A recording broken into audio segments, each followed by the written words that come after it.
দর্শক আমন্ত্রণ অ্যানন্টেক্স মতিঝিল থেকে অনুষ্ঠানে আপনাদের সাথে আছি আমি জিমি আমির।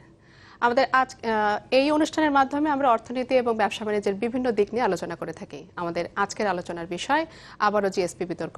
আপনারা জানেন যে প্রধানমন্ত্রী এই মুহূর্তে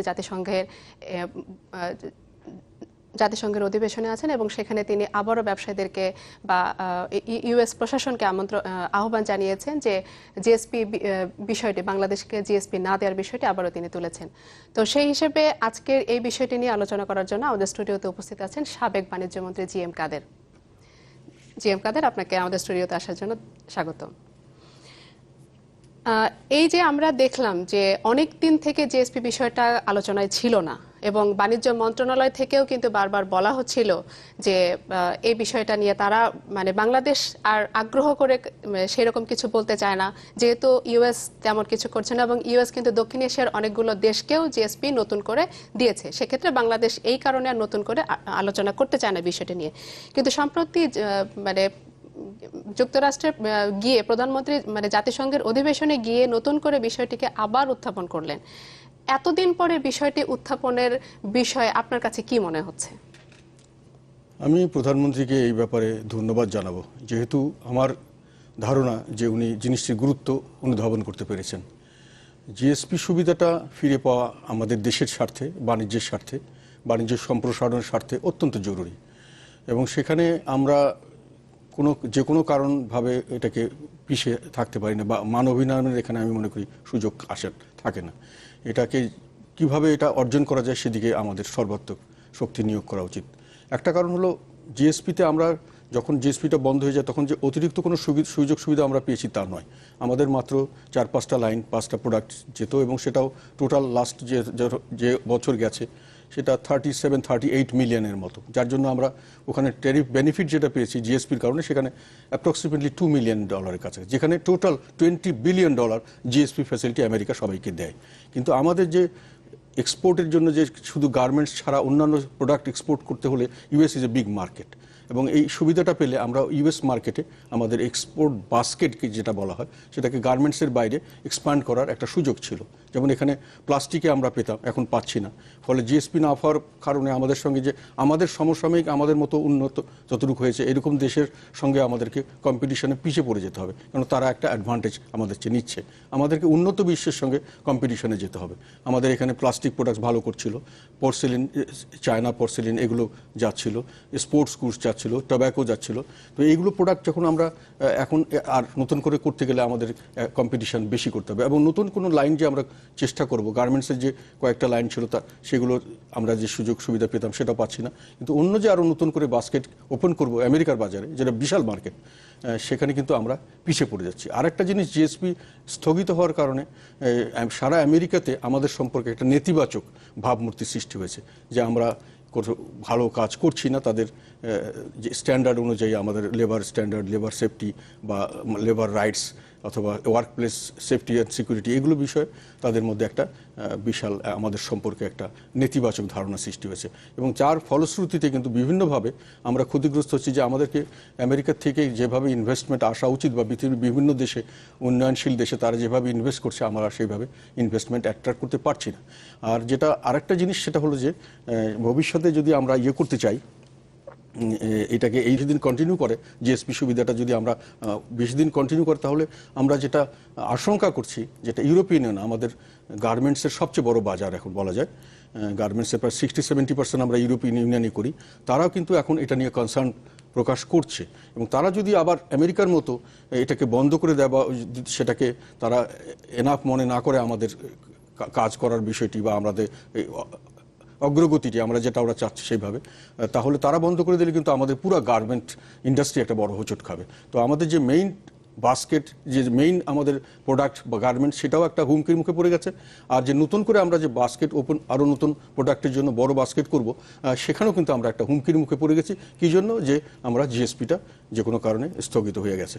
তো সেই কারণে মাননীয় প্রধানমন্ত্রী যে কথাটা উঠিয়েছেন ওটা গুরুত্ব আমি আশা করছি যে অনুধাবন করেছেন এবং এটা আমি খুব গুরুত্বপূর্ণ মনে করছি এবং তার জন্য যা যা করা উচিত সেটা আমাদের এখনই করার চেষ্টা করতে হবে এবং সর্বাত্মকভাবেই এখন থেকে শুরু করে যতদিন না পাই ততদিন আমাদের সর্বাত্মকভাবে এটা করতে হবে, আমি বিশ্বাস করি। আপনি বাণিজ্য মন্ত্রী থাকা অবস্থায় টিকফা সই হলো, যে টিকফা নিয়ে দীর্ঘদিন ধরে আলোচনা চলছিল এবং বিভিন্ন দর কষাকষি কিন্তু যুক্তরাষ্ট্রের সঙ্গে বাংলাদেশের হচ্ছিল।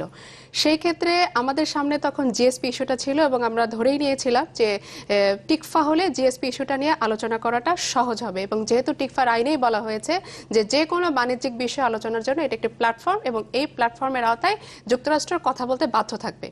তাহলে আমরা কি সেই জায়গাটাতে যেতে পেরেছি? জিএসপি নিয়ে বা টিকফার আলোচনা এবং যুক্তরাষ্ট্রের সাথে বাণিজ্যিক বিষয় আলোচনার জায়গাটাতে আমরা কি আসলে যেতে পেরেছি? না, আমরা এখনো যেতে পারছি না একটা কারণে, কারণ তারা সুস্পষ্ট কতগুলো কারণ দেখিয়েছে। যারা যখন বন্ধ করা হয় 16টার মতো তার পয়েন্ট দিয়েছিল যেগুলোতে তারা ইমপ্রুভমেন্ট দেখতে চেয়েছে, এবং সেটা দেখার জন্য শুধু আমাদের রিপোর্টের উপর না, তারা নিজস্ব দু তিনটি সংস্থা এখানে তারা কাজ করার জন্য তারা ফাইন্যান্স করে পাঠিয়েছে। যেমন একটা আমার মনে হয় অ্যাকর্ড, একটা অ্যালায়েন্স, এরকম আমার এখন সঠিক মনে নেই, তারা এখানে অফিস করেছে, তাদের ফাইন্যান্সে তারা এসছে এবং তারা এই কাজগুলি সম্পর্কে তদারকি করছে। তারা অনেক ক্ষেত্রে পরামর্শকের কাজ করছে, অনেক ক্ষেত্রে সহযোগিতা করছে। তারা দেখতে চায় যে তাদের ওখান থেকে যখন রিপোর্টটা সঠিক, একেবারে সব কিছু ঠিক হয়ে গেছে এরকম যদি রিপোর্ট আসে এবং সেটা যখন নিয়ে আমরা আমেরিকার কাছে যাব, তখন হয়তো এই জিনিসটা নিয়ে আর কোনো কথা উঠবে না, কারণ তাদের লোকই দেখছে এবং তাদের লোকই যদি বলে যে they are satisfied, only then they will understand and they will accept it. সেইখানে একটা প্রশ্ন আছে যে ওখানে যাওয়ার জন্য আমেরিকা গিয়ে কি আমরা প্রেসিডেন্ট ওবামার কাছে যাব, নাকি কেরির কাছে যাব, নাকি ইউএসটি যে ট্রেড তার কাছে যাব? এইসব জায়গায় গিয়ে এইসব কাজ হয় না। যার জন্যই একটা আমরা তখন টিকফার আন্ডারে আমরা ইচ্ছা করলে একটা নোটিশ দিতে পারি যে আমরা এই বিষয়ে আলাপ করতে চাই, এবং তারা 1 মাসের মধ্যে আমার যতটুকু মনে আছে টিকফার এগ্রিমেন্ট অনুযায়ী ওই মিটিংয়ে তারা অ্যাটেন্ড করতে মোটামুটি চুক্তি অনুযায়ী তারা বাধ্য থাকবেন। তো আমরা তখন আমাদের সমস্ত তথ্য উপাত্ত নিয়ে এবং আমাদের এক্সপার্টদের নিয়ে তাদের সঙ্গে বসে তাদের যে কথাগুলো, যারা লেবার রাইটস গ্রুপ তারা এর এগেনস্টে যারা বলছে তাদের সহ একসঙ্গে বসে টিকফার প্ল্যাটফর্মের উপর আমরা ব্যবহার করে এটাকে আমরা সলিউশন করতে পারি। সেই জন্যই টিকফাটা ইম্পর্টেন্ট ছিল, যে আমরা কাজ করার পরেও আমরা এটাকে নিয়ে কোথায় যেতে হবে, কিভাবে যেতে হবে, তার কোনো সুনির্দিষ্ট কোনো জায়গা ছিল না। টিকফা এখন একটা সুনির্দিষ্ট জায়গা, যেখানে আমরা তথ্য উপাত্ত নিয়ে যদি যেতে পারি এবং সেটা যদি ফেভারেবল হয় আমাদের জন্য, তাহলে এটাকে সঙ্গে সঙ্গে পাশ করিয়ে নেওয়া যাবে। জি, জিএম কাদের, একটা জিনিস বাংলাদেশের বাণিজ্য মন্ত্রণালয় থেকে বলা হচ্ছে যে যে 16টি শর্ত পূরণ করার জন্য যুক্তরাষ্ট্র শর্ত দিয়েছিল সেগুলো অলমোস্ট প্রায় পূরণ করা হয়ে গেছে, এটা বাংলাদেশের দাবি, বাণিজ্য মন্ত্রণালয়ের দাবি। আবার ইউএসটার থেকে বারবার বলা হচ্ছে যে না, তোমরা তোমাদের এই ইস্যুগুলো ঠিকমতো পূরণ করো বা শর্তগুলো পূরণ করো, তাহলে জিএসপি দেব। মাঝখানে আসলে কি আছে? না, মাঝখানে কিছু নেই, কথা দুটো একই। ওরাও ইউএস মানে ট্রেড ডিপার্টমেন্ট বা যারাই ইউএস বা যারা এখানে কাজ করছেন তাদেরও একই কথা আমি যেটা শুনেছি। তাদের এইসব ব্যাপারে তাদের যেটা অফিসিয়াল যেটা অ্যাসেসমেন্ট সেটা হলো প্রোগ্রেস হয়েছে, এনাফ প্রোগ্রেস হয়েছে, কিন্তু আমরা যতটুকু চাচ্ছি সম্পূর্ণটা হয়নি, আরও কিছু বাকি আছে। এনারাও বলছেন যে আমরা অনেকটা প্রোগ্রেস করেছি, কিছুটা বাকি আছে, হয়তো বা হয়ে যাবে। কাজে এটার মধ্যে কোনো ফাঁক নেই, ওই বাকি অংশটা যত তাড়াতাড়ি সম্ভব করে নিলেই সমস্যা সমাধান হয়ে যাবে। যুক্তরাষ্ট্রের সাথে গত বছর বিদেশি বিনিয়োগের 25% যুক্তরাষ্ট্রের বাজার থেকে এসছে এবং এই মুহূর্তে দুই দেশের বাণিজ্য $7 বিলিয়ন। তাহলে এই রকম একটি বাণিজ্য, এবং আমাদের তৈরি পোশাকের কিন্তু সবচেয়ে বড় একক বাজার হচ্ছে যুক্তরাষ্ট্র, তাহলে সেই ক্ষেত্রে এই দিকে এত বড় বাণিজ্য থাকার পরও কেন বাংলাদেশের এই জিএসপিটার ক্ষেত্রে যুক্তরাষ্ট্রের অনীহা না অনাগ্রহ, না আসলে কোন বিষয়টা কাজ করছে? না, এটা টেকনিক্যাল বিষয়। তারা যখন জিএসপি কোনো দেশকে অ্যালাউ করে, তাদের লয় বলা আছে যে তিনটা কন্ডিশন তাদের দেখবে। একটা হলো লেবার রাইটস, এটা দেখবে, একটা প্রোপ্রাইটারি রাইটস, যে কোনো প্যাটেন্টেড কোনো জিনিস আমরা কোনো কিছু করি কিনা। থার্ড হলো রুল অফ ল, এগুলো তারা দেখবে, দেখে তারা স্যাটিসফাইড হলেই সেখানে জিএসপি দেবে। জিএসপি দেওয়া সেই দেশের অর্থনৈতিক উন্নয়ন অগ্রগতির জন্য তারা সাহায্য হিসেবে এটাকে দিচ্ছে। জিএসপি অর্থ হলো জেনারেলাইজড সিস্টেম অফ প্রেফারেন্সেস, মানে প্রেফারেন্স দিবে যাতে করে স্বাভাবিক যে কোনো যে উন্নত দেশের সঙ্গে বা সব দেশের সঙ্গে, যেটা একটা ওদের মোস্ট ফেভার্ড নেশনদের সঙ্গে সেই যেভাবে যে ট্রেড থাকে তার চেয়ে এক্সাম্পশন করে, তার চেয়ে নিচে তারা ট্যাক্স কমিয়ে দিবে, অনেক সময় ট্যাক্স ফ্রি করে দিবে। এইটা তারা করেছে ওই কন্ডিশনের উপরে। কাজে ওই কন্ডিশন ফুলফিল করাটা তাদের লিগ্যাল বাইন্ডিং। কেউ যদি তাদেরকে দাবি করে যে বাংলাদেশ এই কন্ডিশনটা ফুলফিল করছে না, তাহলে তারা ওটা দিতে বাধ্য নয়, বা দিতে মানে উইথড্র করতে বাধ্য। তাদের সরকার, যেহেতু আইনগতভাবে তখন এটাকে বৈধ হবে না আর। ফলে আমাদের দেশের ব্যাপারে এই কোশ্চেনটি এসছে এবং বিভিন্ন সময় এটা নিয়ে ইন্সপেকশন হয়েছে, তারা অনেকবার আমাদেরকে সুযোগ দিয়েছে, অনেক কিছু ইমপ্রুভমেন্ট আমরা করেছি। তারপরে পরপর কয়েকটি দুর্ঘটনা যেটা বিশ্বব্যাপী একটা আলোড়ন সৃষ্টি করলো, তাজরিন গার্মেন্টস, তার সঙ্গে সঙ্গে রানা প্লাজা, এরপর একেবারে আমেরিকার প্রেসিডেন্ট পর্যন্ত এটা নিয়ে পার্ট আউট হয়ে গেলেন।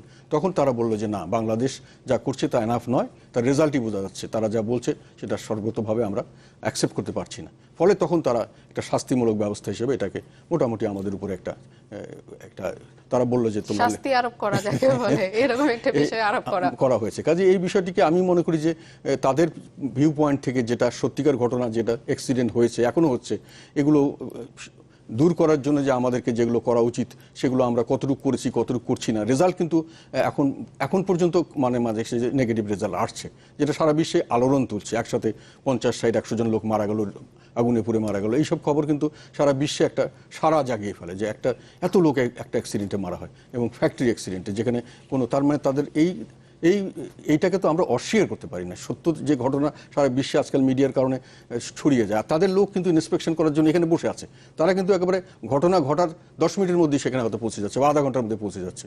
কাজেই ওগুলো ঘটনা তারা শোনার পরে তারা যদি এটা না দিতে চায়, আমরা জোর করে তাদেরকে দোষারোপ করা, আমি মনে করি এটা সঠিক নয়। জি, আমরা এ বিষয়ে আরো আলোচনা করবো, একটু বিরতি নিয়ে ফিরে আসছি।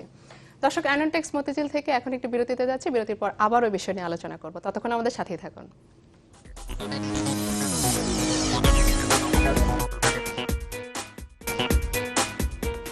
দর্শক, আবারও আমন্ত্রণ অ্যাননটেক্স মতিঝিল থেকে অনুষ্ঠানে। আমরা আলোচনা করছিলাম আবারও জিএসপি বিতর্ক, এবং আমাদের সাথে স্টুডিওতে আছেন সাবেক বাণিজ্য মন্ত্রী জিএম কাদের। বিরতির আগে আমরা আলোচনা করছিলাম যে আমাদের কোনো ল্যাকিংস বা তাদের কোনো ল্যাকিংসের মাঝখানে কোনো অবস্থা আছে কিনা। একটা জিনিস আপনিও জানেন, সেটি হচ্ছে যে অস্ট্রেলিয়া, কানাডা, নিউজিল্যান্ড, চীন, জাপান, ভারত, ইউরোপীয় ইউনিয়ন সহ 52টি দেশ কিন্তু বাংলাদেশকে জিএসপি সুবিধা দিচ্ছে। জিএসপি না, ডিউটি ফ্রি। হ্যাঁ, ডিউটি ফ্রি সুবিধাটা দিচ্ছে।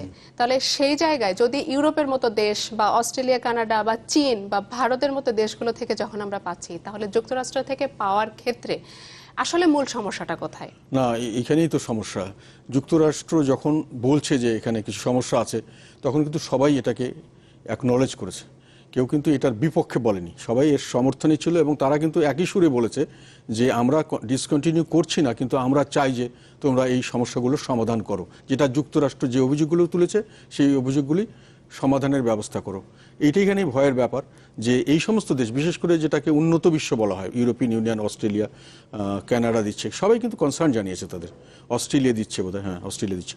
তো এখন এই সমস্ত দেশ যে কোনো সময় যুক্তরাষ্ট্রকে ফলো করতে পারে, এটি হলো ভয়ের বিষয়। তারা যে কোনো কারণে ওদের হয়তো বাণিজ্যিকভাবে বাংলাদেশ থেকে কোয়ালিটি ভালো পায়, অনেক সস্তায় পায়, ওদের লোকজন সেখানে বেনিফিটেড হয়, এইসব কথা চিন্তা করে তারা হয়তো আমাদের এইসব বিষয়ে অতটা মাথা ঘামাচ্ছে না যতটা যুক্তরাষ্ট্র ঘামাচ্ছে। কিন্তু যে কোনো মুহূর্তে তারা যদি ওদের দেশে যদি একটা জনমত সৃষ্টি হয়, যুক্তরাষ্ট্রে করার আরেকটা কারণ হলো ওখানকার লেবার ইউনিয়নের একটা চাপ আছে, যেহেতু তারা সরাসরি গার্মেন্টস ইন্ডাস্ট্রির সঙ্গে জড়িত, তারাও এই বিষয়টি নিয়ে যথেষ্ট তাদের নিজের স্বার্থ বিষয়ে সংশ্লিষ্টতা আছে তাদের, কাজে তারা একটু বেশি কনসার্ন। কিন্তু এরা যদি তাদেরকে ফলো করে যে কোনো সময়, এবং যেটা করার আশঙ্কা একেবারে উড়িয়ে দেওয়া যায় না, তাহলে কিন্তু আমাদের গার্মেন্টস ইন্ডাস্ট্রি একেবারে টোটালি ধসে যাওয়ার সম্ভাবনা, মানে একটা বড় ধরনের হোঁচট খাবে, একেবারে ধসে যাবে কিনা জানি না, তো বড় ধরনের বিপদগ্রস্ত হবে। এটাই একটা বড় কনসার্ন, যার জন্য আমাদেরকে যুক্তরাষ্ট্রকে এই বিষয়টাই স্যাটিসফাইড করে তাদের থেকে এটা যদি আমরা বের করতে পারি যে উই আর ওকে, তারা যদি বলে, তাহলে আবার সমস্ত উন্নত বিশ্ব তাদের জনগণকে বুঝাতে পারবে যে না, বাংলাদেশ ইজ ওকে। কারণ অনেক জায়গায় বলছে যে আমরা ব্লাড স্টেইন কাপড় গায়ে দিচ্ছি, অনেক কিছু বলে, অনেক এইসব দেশে যেগুলোর কথা তুমি বললে, সব দেশের থেকে কিন্তু প্রোটেস্ট এসছে এগুলো, যে তাদের গরিব মানুষের রক্তের আমরা খাচ্ছি, বেনিফিট করছি, আমরা এটা নিতে চাই না, আমরা এদের বন্ধ করে দিতে চাই। তারপরও সরকার করছে না। সরকার বলছে যে ওরা করছে, ওদের লেট দেম ডু ইট, আমরা একটু ওয়েট করি, দেখি না। তো এই বিষয়টির জন্যই আমি বলছি যে আমাদেরকে আরও বেশি কনসার্ন হওয়া উচিত, এই জন্যই যে ওই সমস্ত দেশ যে আমাদেরকে ওরা আশা ভরসা করে আছে যে আমরা ভালো হয়ে যাব বা আরও সুন্দরভাবে সব কিছু তাদের স্ট্যান্ডার্ড অনুযায়ী করবো, সেটার জন্য আমরা করতে পারি সময় মতো।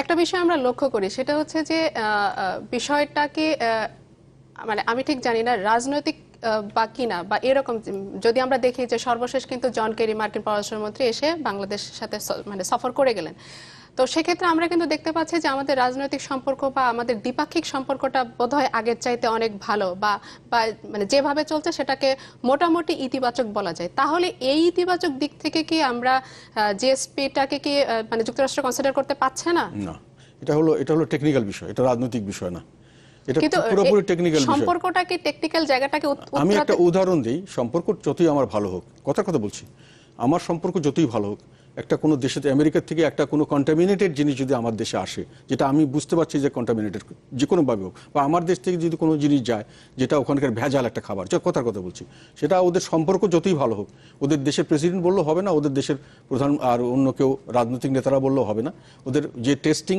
ল্যাব এবং যে পার্সন ইন্সপেক্টর তারা যদি বলে যে এটা আমেরিকার জন্য এটা সুটেবল নয়, তাহলে এটাকে কেউ চেঞ্জ করতে পারবে না। কাজেই আমেরিকার জন্য যেগুলো জিনিস, আমি এটা একটু ক্রুড উদাহরণ দিলাম সাধারণ মানুষের বোঝার সুবিধার্থে, কাজে ওরা যখন ওদের দেশের কোনো একটা বিষয়ে তাদের যে বিশেষজ্ঞ বা তারা এইসব ব্যাপারে দায়িত্বপ্রাপ্ত, তারা যখন বলছে যে আমাদের স্ট্যান্ডার্ড বা আমাদের আইনে যেরকম বলা আছে সেই আইন অনুযায়ী এটা হচ্ছে না, ফলো করা হচ্ছে না, ফলে আমরা এটাকে বন্ধ করছি, সেখানে ওদের দেশের কোনো রাজনৈতিক নেতা এটাকে পরিবর্তন করতে পারবে না এককভাবে। ওখানে এটা হলো টেকনিক্যাল বিষয়, যেটা technically fault, it is a fault. এবং এটা যে কোনো কারণেই হোক, এটা যেমন ফুডের অ্যাডাল্টারেশনে যেরকম হতে পারে, লেবার রাইটসের কোনো রকম ঘাটতিতেও সেটা তারা সমানভাবে বলতে পারে। তাদের যেই সমস্ত জিনিস দেখার যে দায়িত্বপ্রাপ্ত, তারা যদি বলে যে এটা আমাদের আইন অনুযায়ী হচ্ছে না, এটাকে চ্যালেঞ্জ করলে আরেকজনকে চেষ্টা করাতে পারে, 4-5 জন হয়তো অন্য লোককে দিয়েও করানো যেতে পারে, বা ওরা যদি মনে করে করবে, কিন্তু ওটার বাইরে তারা যেতে পারবে না।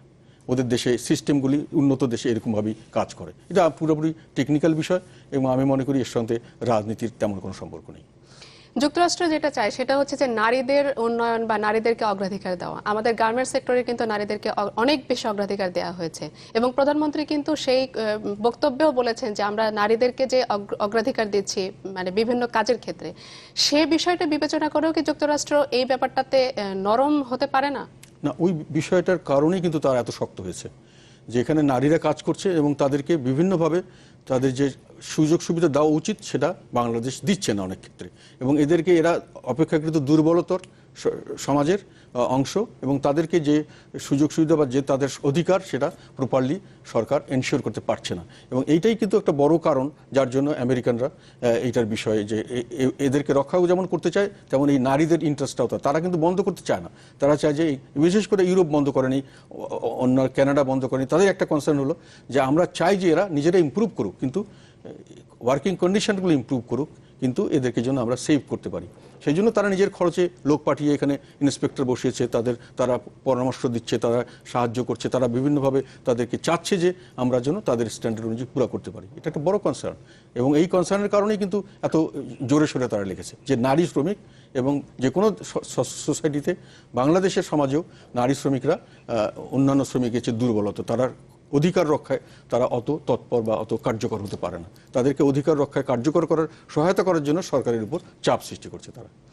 একটা চাপা পড়া ইস্যু দীর্ঘদিন পর প্রধানমন্ত্রী আবারও তুললেন এবং যুক্তরাষ্ট্রে গিয়ে তিনি বিষয়টাকে উত্থাপন করলেন। তাহলে এখন আমাদের সামনে এটা নিয়ে আর কি করার আছে, খুব সংক্ষেপে যদি বলেন। চাপা পড়াটা আমি মনে করি সঠিক ছিল না, এটাকে সবসময় চেষ্টা করা উচিত ছিল, চেষ্টা হচ্ছে। আমি যতটুকু জানি যে গার্মেন্টস মালিকরা তারা চেষ্টা করছেন এদের সঙ্গে, যারা এরা আসছেন অ্যাকর্ড অ্যালায়েন্স, এদের সঙ্গে কাজ করে এগুলোকে উত্তরণ করার, এবং অনেকটা উত্তরণ হয়ে গেছে। এটা ওদের সরকারও স্বীকার করছে, আমেরিকান সরকারও স্বীকার করছে। আমার কথা হলো 100% উত্তরণ করার চেষ্টা করতে হবে যত তাড়াতাড়ি সম্ভব। তারপরে টিকফার মাধ্যমে এটাকে প্লেস করতে হবে যে আমরা সব তোমার কন্ডিশন সব ফুলফিল করেছি, তোমার লোকরা এটা satisfied, please allow us the GSP again. এবং এটা করলেই আমরা জিএসপি ফেরত পাবো, আমি বিশ্বাস করি। ধন্যবাদ জিএম কাদের আমাদের স্টুডিওতে আসার জন্য এবং এই বিষয় নিয়ে আলোচনা করার জন্য। দর্শক, আজকের মতো অ্যানোটেক্স মতিঝিল থেকে অনুষ্ঠানে এই পর্যন্তই শেষ করছি। আবারও দেখা হবে নতুন কোনো বিষয় নিয়ে। ধন্যবাদ সবাইকে।